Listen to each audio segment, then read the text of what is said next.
1945 August 6 ప్రపంచ చరిత్రలోనే అత్యంత దుర్దినం. జపాన్లోని హిరోషిమాపై అమెరికా అణుబాంబు వేసిన దుర్మార్గమైన రోజు. మానవాళి చరిత్రలోనే మాయని మచ్చగా మిగిలిపోయింది హిరోషిమాపై అణుబాంబు ఘటన. ఈ దారుణ ఘటన ఫలితంగా 3 లక్షల మందికి పైగా చనిపోయినట్టు తేలింది.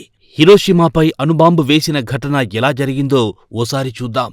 జపాన్ కాలమానం ప్రకారం ఆగస్టు 6వ తేదీ ఉదయం 7 గంటలకు దక్షిణ వైపున వస్తున్న అమెరికా బాంబర్లను జపాన్ రాడర్లు పసిగట్టాయి. వెంటనే చెవులకు చిల్లులు పడేలా ప్రజలను హెచ్చరిస్తూ సైరన్లు మోగించింది జపాన్ సైన్యం. మరి కాసేపటికి జపాన్ అంతటా రేడియో కార్యక్రమాలు నిలిపివేశారు. అయితే అప్పటికే జపాన్ తీవ్ర ఆర్థిక ఇబ్బందుల్లో పడింది. పెట్రోల్ నిల్వలు నిండుకున్నాయి. పెట్రోల్ లేకపోవడం వల్ల అమెరికా బాంబర్లను అడ్డుకోవడానికి జపాన్ తమ విమానాలను పంపించలేకపోయింది.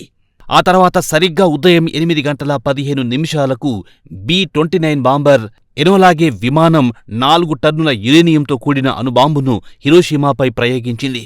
ఈ అణుబాంబు పేరు లిటిల్ బాయ్. 9600 మీటర్ల ఎత్తు నుంచి నగరం నడిబొడ్డున ఉన్న అయోవి బ్రిడ్జిని లక్ష్యంగా చేసుకుని అణుబాంబు జారవిడిచింది ఎనోలాగే బాంబర్. అయితే అణుబాంబు కిందికి రావడానికి 43 సెకన్లు పట్టింది. అప్పటికే గాలులు వేగంగా వీస్తున్నాయి. దీంతో టార్గెట్గా ఉన్న ఏఓఐ బ్రిడ్జికి 250 మీటర్ల దూరాన ఉన్న షిమా సర్జికల్ క్లినిక్ పైన అణుబాంబు పడింది. దీంతో ఒక్కసారిగా భారీ విస్ఫోటనం సంభవించింది. అణుబాంబు విస్ఫోటనం దెబ్బకు దాదాపు 2 కిలోమీటర్ల మేర అంతా సర్వనాశనమయ్యింది. బాంబు పడ్డంతో ఎగిసిన మంటల ధాటికి అంతా కాలి బూడిదైపోయారు. హిరోషిమా నగరమంతా పొగతో నిండిపోయింది. విస్ఫోటనం తర్వాత గంట సేపటి వరకు రేడియో ధార్మిక కణాల వల్ల వర్షం ఆకాశం నుంచి కురుస్తూనే ఉంది. అణుబాంబు దెబ్బకు ఎంతమంది మరణించి ఉంటారన్న విషయమై అదే ఏడాది డిసెంబర్ 31 వరకు లెక్కలు తీశారు. మొత్తం 1,40,000 మంది ప్రాణాలు కోల్పోయినట్టు లెక్కలు తేల్చారు. అప్పటి హిరోషిమా జనాభాలో ఇది 40% అన్నమాట. అయితే మరణించిన వారి సంఖ్య కూడా ఇంకా ఎక్కువగానే ఉంటుందన్న అనుమానాలొచ్చాయి. దీంతో మరోసారి లెక్కలు తీశారు. చివరకు మొత్తంగా 3 లక్షల మంది మరణించినట్లు తేలింది.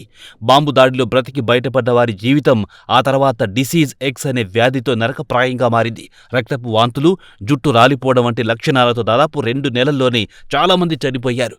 మిగిలిన వాళ్లు కూడా దినదిన గండంగానే బ్రతుకు వెళ్లదీశారు. వివిధ రకాల క్యాన్సర్లు, ఇతరతర అనారోగ్య కారణాలతో దయనీయ జీవితం గడిపారు. ఇదిలా ఉంటే జపాన్లో మరో నగరం నాగసాకిపై కూడా అణుబాంబు దాడి జరిగింది. 1945 ఆగస్టు 9 మధ్యాహ్నం 11 గంటల 2 నిమిషాలకు జపాన్లోని మరో నగరం నాగసాకిపై ఫ్యాట్మ్యాన్ పేరుతో ఉన్న అణుబాంబును అమెరికా సైనిక బాంబర్లు జారవిడిచాయి. అణుబాంబు పేలుడుతో కిలోమీటర్ పరిధిలో ఉన్న ప్రతి వస్తువు ధ్వంసమైపోయింది.